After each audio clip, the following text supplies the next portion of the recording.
राजा बोले देना कल कोठाय वृंदावन शाखा कुंड राधा कुंड আর কি আছে সবাই জানে আমি জানি আর কি আছে শাখা কুंड राधा कुंड गिरी गोवर्धन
আমিও তো ছেলের বলতে ছেলে হলে কি মাইকে মনে করলে হবে না হবে না তোকে বলতে হবে ও রাধে ও রাধে ও রাধে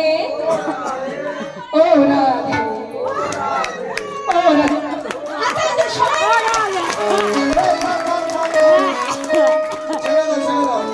ও আমরা এমনি জিতে গেছি তো ওরা যে বলাতে আমরা বেশি জোরে বলেছি কি নাকি মার খাওয়াতে পারি না আমাদের আমার হাতে গোটাচ্ছে বলতে আচ্ছা ঠিক আছে এখানে হরিবাসরে কি ঝগড়া করব আমরা জিতে গেছি মোটেই না মারপিট করো কি মারপিট করব মারপিটও করব না একদম মীমাংসা করে নেওয়া যাক সবাই মিলে বলি সবাই মিলে বলবে তো একদম বাহু তুলে এমন ভাবে বলবেন ভগবানের বা সাম্য পাঙ্গুদের নিয়ে বাধ্য হয়ে চলে আসবে হ্যাঁ এই জায়গাটা পুরো বৃন্দাবন করে তুলতে হবে সবাই মিলে আমার সম্প্রদায়ের সঙ্গে সবাই মিলে একসাথে বলবো ও রাধে